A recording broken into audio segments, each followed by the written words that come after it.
Hello, ladies and gentlemen. Welcome to the Game Hub. I'm your host, What the hell is this crap doing here? Yeah! And stay out! Alright, where's the actual one? Here it is. There we go. Sorry about that, ladies and gentlemen. I have no idea how that got there.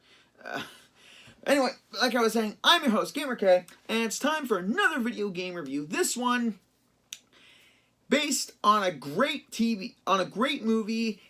Never really watched the show, but the movie has been Ghostbusters. The movie has always been one of my favorites ever since I was a little kid. Although when I first saw it, there were a couple jokes I didn't get, and as I got older, I started to wonder, how did I watch this as a kid? But digressing, in 2009, let's see, who was responsible for this? Columbia Pictures, Three Wave Entertainment, Terminal Reality, and Sony came together in 2009 for Ghostbusters, the video game.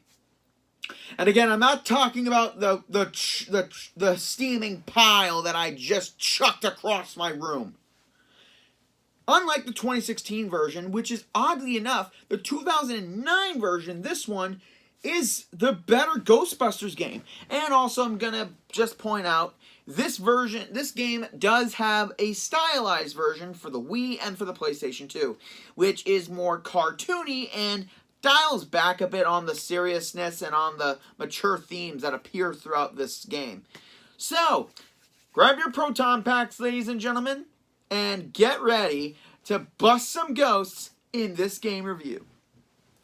So the story starts off with an image with the Gozarian exhibit that's being opened up at the Museum of Natural History, where a pulse of psychic energy erupts, and then we enter the Ghostbusters.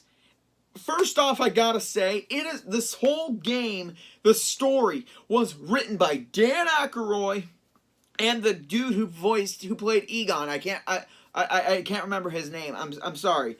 I know he's dead, and that's terrible, but I can't remember his name. But anyway, they got the original cast. They got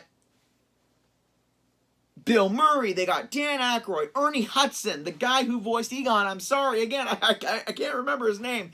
Everyone plays their roles, and they even got... It's like it was motion captured to their faces. It's unbelievable. It's like you're actually in the firehouse with the real Ghostbusters. Now in other games, it says it makes you feel like a Ghostbuster, but this game makes you feel like you're a Ghostbuster. And I'm not talking about playing as part of the Ghostbuster like you do in the 2016 version, where you're interns of the Ghostbusters, or you're Group B of the Ghostbusters. In the game, you play a nameless, voiceless intern, or the new guy, rookie, kid. They call you all a bunch of nicknames. And the reason they don't know your name or anything is because they don't want to get attached to you, because whatever happened to the last guy. And this is a smart way of making a non-essential character essential into the Ghostbusters universe.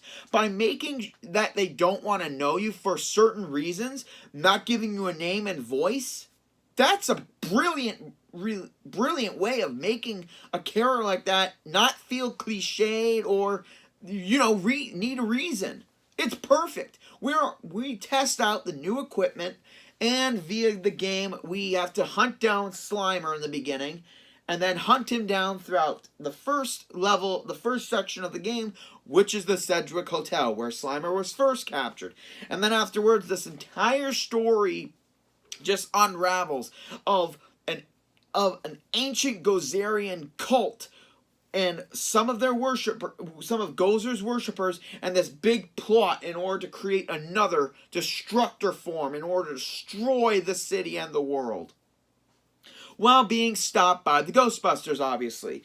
Now the story is beautiful, and it fits perfectly within the world that the movie created. So much so that so many people have dubbed this as the playable third movie, and it feels like that. The graphics feel like you're literally like you're in New York with the Ghostbusters. It makes you believe that you're right there joining them on this amazing job.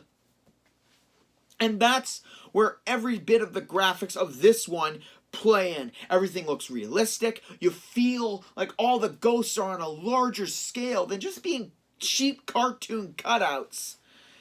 And all the boss, and I'll get to those in a bit. But every level feels like you're in that location. And even the parts where it's supernatural, it's all twisted and creepy. Especially Return to the Hotel Sedgwick is the creepiest level in the game. And if you're afraid of spiders, you're gonna need the lights on and a friend with you all the time. So, how do we bust some ghosts? Well, during the training mission, Ray tells you that everything you need to know is on the proton pack. And it is. You've got your health meter on there. You've got the overheat meter as you're using your proton pack. And afterwards, you will actually have to vent it in order to cool off so you can do more damage. Wait too long to vent it, and it'll be like a burnout period where you have to wait like a couple seconds before you can shoot, leaving you vulnerable. So it's something like that makes me wish that actual firearms in games work like that. After you shoot, or if your gun jams, you need to fix it enough. It's something like that, and it's the only game where it makes me really worried when I'm fighting a whole bunch of enemies and then it's overheating and I have to wait. It costs you to run and duck just to avoid attacks and to stay alive. Speaking of which, if your health goes down, you don't die immediately. Unless you're on your own, then you die, and you gotta do the whole section again. And the checkpoints are smartly done in this game. So basically, if you're working with the other Ghostbusters during part of the story, if you're knocked out, they will come and revive you.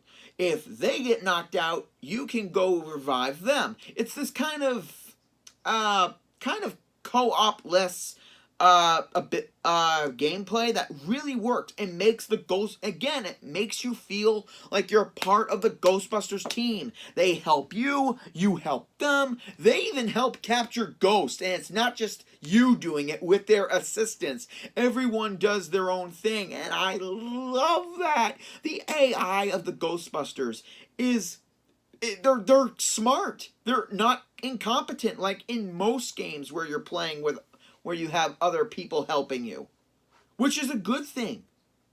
By the way, I just want to reiterate this because I don't think I said it. I'm reviewing the 2009 version. I'm not reviewing the remastered version. So there's going to be a segment here where I talk about that not a lot of people who have the remastered version are going to know about. Just going to put that in there. So anyway, playing with all the Ghostbusters, again, makes you feel like you're a part of the team. And it doesn't just make you a Ghostbuster. It makes you a part of them. And that's beautiful. And this is a smart way of making an original story like this and making it work. Because aside from each level you select to be Ray, Egon, Winston, or Peter, you are your own character. I mean, you don't get to choose your character. You're this guy for the entire game, and that works. One thing I love about the game is that the humor is always there. The banter between all the Ghostbusters during certain sections of the level, it's very comical and it fits well with their characters. And it's beautifully done. Anyway, back to the proton pack. Unlike other games where you switch out your weapons to do certain parts of the game or to use different weapons in order to check out their effectiveness, this game, every weapon is equipped right to the proton pack. From the stream which you use to weaken and capture the ghosts and to wrangle them in. And by the way, the wrangle system is perfect. Again, I know I'm going to say this a lot during this video, but it's true. It makes you feel like you're busting some ghosts. You're wrangling them as you weaken them in order to get them into the trap, and as they go one direction, you gotta quickly go one way in order to make them dizzy. And there's also the slam meter, where you can just take the ghosts and slam them onto the ground in order to weaken them more. Or for destructible enemies, you can do that to destroy them. And as the ghosts are weakened, you can throw out a trap. Every Ghostbuster can throw out a trap. You can lower them on and just force them in by doing the same reverse mechanic. If a ghost is going this way, you move your controller that way, and vice versa. Capturing the ghost is one by far so smartly done, and you don't have to use your own traps. You can use any traps that are set out already. Later in the game, you'll get more upgrades. Well, I'll get to that in a minute. During the game, you will get upgrades of weapons. Like with the stream, you'll get the Phozon darts, which are like a giant ball of energy that release and destroys a good number of enemies within an enclosed radius. You'll get the stasis stream, which is like a freeze ray. It will release a cold burst of ecto energy that will freeze ghosts and destructible enemies in their place. And it's also got a scatter burst, which is like a friggin' blue shotgun right to the face. And it's every single weapon in this game is kind of based on an actual gun, and it's gorgeous. The slime blower is another classic. Use it to release slime in order to release possessed ghosts out of their objects, to reveal hidden passageways throughout the level, and to get rid of black slime. It also has the slime tether, which are used mostly for puzzles and for tethering a ghost and tethering it to an object and making it slam into it, or just tethering them right into a trap. Finally is the Meson Collider, which is pretty much a rapid fire gun with homing missiles. What you do is you can either rapid fire immediately while targeting, or you can use the single burst, hit the enemy, and then after you do the rapid fire, they will home on to the target that was hit. The weapons are all integrated into the system. Let me show you with the controller. In order to select your weapon, you go up for the stream, you go left for the stasis, you go down for the slime, and you go right for the Meson Collider. It's all perfectly mapped out to your controller, and it's not that difficult to do. Later in the game, as you collect points for scanning ghosts or collecting objects, another thing I will get to in a later, you will collect currency throughout the game, which you will use later to upgrade your weapons in order to make them more effective and lower the cooldown period, and lower how quick a weapon will raise the heat meter and lower it down. And you can also upgrade your traps and your PKE scanner in order to make everything a little bit easier later in the game. Now, of course, for some reason in the game, as you destroy stuff, there will be a... Do anyone see those YouTube videos where the guys perfectly account for how much destruction is done during a movie? Yeah. They basically have a counter in the corner if you destroy certain stuff for how much damage you've accumulated throughout the game. And if you get a lot or less, you'll get a trophy at the end of the game. So, yeah, have fun destroying stuff, people. The enemies in this game are beautifully designed, and I'll get to all the enemies in another video when I do a ranking video, but all of them are well designed, and each one fits well with the environment.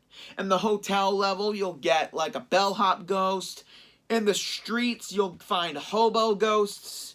At the museum, it's not really much of capturing ghosts as it is destroying entities like the book golem or the book bats, which are annoying as hell, especially when they swarm you, which happens a lot in the library episode, so be ready. So going back to the equipment, the PKE meter is basically in the game how you track down ghosts and how you scan objects. By scanning an enemy within the middle circle of the PKE meter, you get more information about them, and that's how you fully scan them. It will give you their name, their class, what they're weak to, their attack pattern, and a little bio on them, which is pretty cool for those of you who like reading all those. In every single level, there's six collectible objects to find, cursed artifacts. For those of you achievement hunters out there, have fun searching. And some of them are some of the wackiest stuff I've ever seen. And every single one, once you collect it, you'll be able to find it right at the hub section, which is the firehouse. You'll be able to find all the items that you collect within the world, such as a cursed vegetable-themed pinup calendar, which is weird, a cursed toilet, a bell from beyond the grave, and quite personally, one of my favorites, a cursed Stay Puft Marshmallow Man plushie. I knew those plushies were evil.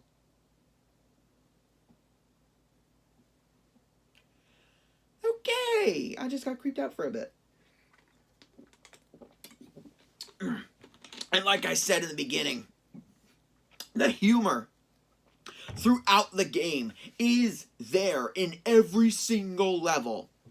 There is not one moment that no one decided to say a smart line and a very clever line. It's all there in this game, and it's beautifully done. Not only that, but the game is canon, because it makes references to moments in the first movie, and I think and even the second movie. From the mood slime, to the guys getting scared of the librarian ghost, to even this revenge of Stay Puft the Marshmallow Man in level 2. Oh my god. Like I said again, each level is twisted in a way once you go into the ghost zone. Okay, why did I go from Ghostbusters to Danny Phantom right now? But seriously, every single level is creatively balanced to counteract how it really looks in real life.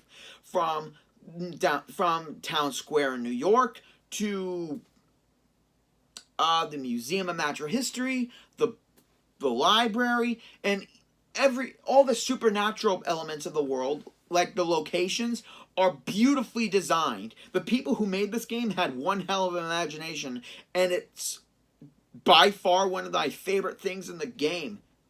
The level design is bright. It can be dark at times, which makes it also creepy, especially when you're in the hotel in the first section, and you're all alone against this creepy fisherman, and he turns it into like a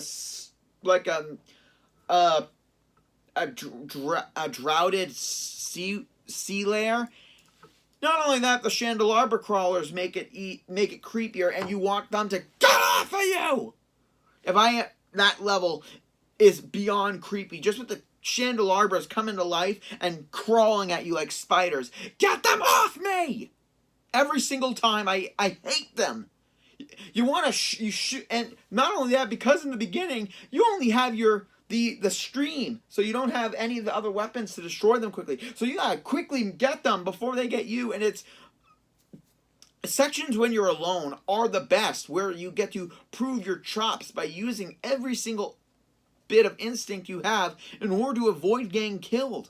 Because if you're alone and you lose all your health, that's game over, ladies and gentlemen. You don't get to revive yourself. And that's where part of the game is done smartly. They make sure when you're alone, the threat is real. I'm just glad that none of the bosses you have to fight alone, except for one, which I'll get to in another video. But in all serious, let's see, what else did I leave out here? Oh, right. For some reason, during this game, they thought it would be a fun idea to do multiplayer. What? I never really played it myself. I mean, I mean, even my buddy and I just joked about it while we were just doing an amateur video for it, which kind of didn't work because it went on Facebook and not here, so might redo it one day. But why would you put multiplayer in a Ghostbusters game? I mean, I guess the whole thing is just to capture ghosts with your teammates and get points, which is pointless. The game is perfect without it. Not only that, but there are a couple side objectives too. Well, not side objectives, but more trophies in order to do for the game. And one thing I love about this game is every single trophy is a quote from the movies. For example, beating Return to the Hotel Sedgwick, someone saw a cockroach on 12. Beating the library episode, get her! And there's also the ones Total Protonic Reversal, which is crossing the streams. Achievement Hunters. I'm giving you a couple free achievements here, so pay attention. What are some of the other ones? Oh, But the Kids Love Us. In the library episode, make sure you pay attention and search the entire children's reading area, because it's got a dark, creepy story to tell, and yeah, you guys are quite possibly going to be creeped out and pretty well guess what happened. I've quit better jobs than this. Return to the Hotel Sedgwick, go into the coat room, and clean up the mess that a bunch of ghosts made. What's another one? The Ghostbusters drinking game. Finding every single water fountain in the game, taking a drink so you don't get scared spitless. Now going back to the game, another part of the game, every single level is beautifully done. All the enemies are done well and they fit within the genre of the level. And the bosses, I'm going to tell you, these boss battles in this game are beautifully done. I mean, some of them have a gimmick. Not many of them have a gimmick towards them. It's practically just finding their weakness and just shooting the hell out of them with your whatever weapon they're weak against. And it's just glorious. Now, they'll often throw you a curveball by having certain Ghostbusters fight with you, like when you're fighting the first boss of the first level. You get all three Ghostbusters minus Winston fighting the library final boss. You'll get Ray and Egon with you. In the Lost Island one, you will get Lost Island level. You'll get everyone except Ray. So I like how they kind of balance that out in order to give you certain Ghostbusters for help. I mean, it doesn't really matter, but it's just for story-wise. And the story, again, is mind-boggling. It's beautiful to watch. Again, it's a playable sequel, ladies and gentlemen. So, going over it all, it's 7 levels, not including the training level at the firehouse. The main mission, the main game, is about 8 hours long, which, honestly, for a game like this, it's perfect. And for a completionist, it's about a good 10 or 11 hours. In order to complete the whole game, you need the multiplayer, which, I mean, if you get the remastered version, there's no multiplayer, so there's no need for that. So there's no worry. Are there a couple things that make this game bad? A little.